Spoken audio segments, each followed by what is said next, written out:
ଗାଁଠୁ ଦୂରେ ରଘୁ ନାମକ ଜଣେ ଯୁବକ ରହୁଥିଲା। ସେ ଅତି ସାଧାରଣ ଏବଂ ଦୟାଳୁ ମଣିଷ ଥିଲା। ତାଙ୍କ ପରିବାରର ଅବସ୍ଥା ଏତେଟା ଭଲ ନଥିଲା।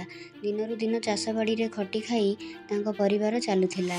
ଏହିପରି ଗରିବୀ ଜୀବନରେ ଏକ ଦିନ ବଡ଼ ବିପଦ ଆସିଲା।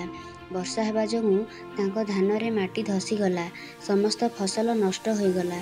ଏହା ଦେଖି ରଘୁ କାନ୍ଦି ପଡ଼ିଲା। ଏବେ ସେ କ'ଣ କରିବ? କେଉଁଠୁ ଧାନ ଆଣିବ? ପରିବାର କେମିତି ଚାଲିବ?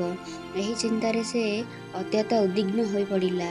କିନ୍ତୁ ସେ ଏକଦିନ ଭାବିଲା, ବିପଦ ଯଦି ଆସିଛି, ନିଶ୍ଚୟ ଏଥିରେ କୌଣସି ଉପାୟ ଅଛି। ଜୀବନ ଏହି ବିପଦକୁ ଅବସରରେ ପରିଣତ କରିବା ଜରୁରୀ। ସେ ନିଜେଠାରୁ ଏକ ନୂଆ ଅଭିମୁଖ୍ୟାନ ନେଲା। ଧୀରେ ଧୀରେ ନୂଆ ପଦକ୍ଷେପ ନେଇ ତାଙ୍କ ଜମିରେ ଅନ୍ୟାନ୍ୟ ପରିବା ଚାଷ କରିବାକୁ ଆରମ୍ଭ କଲା। ଧୀରେ ଧୀରେ ସେ ଗୋଟିଏ ଛୋଟ ପରିବା ବଗିଚା ତିଆରି କଲା। ସେ ଦେଖିଲା, ପରିବା ଚାଷରେ ଆସ୍ଥା ଅଧିକ ଲାଭ ହେଉଛି। ଏହା ଦେଖି ତାଙ୍କ ଆଉ ସମସ୍ତ ପଡ଼ୋଶୀ ମଧ୍ୟ ତାଙ୍କଠାରୁ ଶିଖିବାକୁ ଆସିଲେ। ଏହିପରି ଭାବେ ଯେଉଁ ଜମିରେ ପୂର୍ବରୁ ଧାନ ଫସଲ ନଷ୍ଟ ହୋଇଥିଲା, ସେହି ଜମିରେ ବର୍ତ୍ତମାନ ବର୍ଷକୁ ବର୍ଷ ପରିବା ଚାଷ କରି ରଘୁ ଭଲ ଲାଭ ଅର୍ଜନ କରିବାକୁ ଲାଗିଲା। ସେ ନିଜେ ଏବେ ଗାଁଠୁ ଜଣେ ଦୂର ଉଦାହରଣ ହୋଇଗଲା। ଲୋକେ ଏବଂ ରଘୁଙ୍କୁ ନାଁ ନେଇ କହନ୍ତି, ବିପଦ ଯେଉଁଠି ଆସେ ସେଠି ଅବସର ମଧ୍ୟ ରହେ। ରଘୁ ତାହା ପ୍ରମାଣ କରିଦେଲା।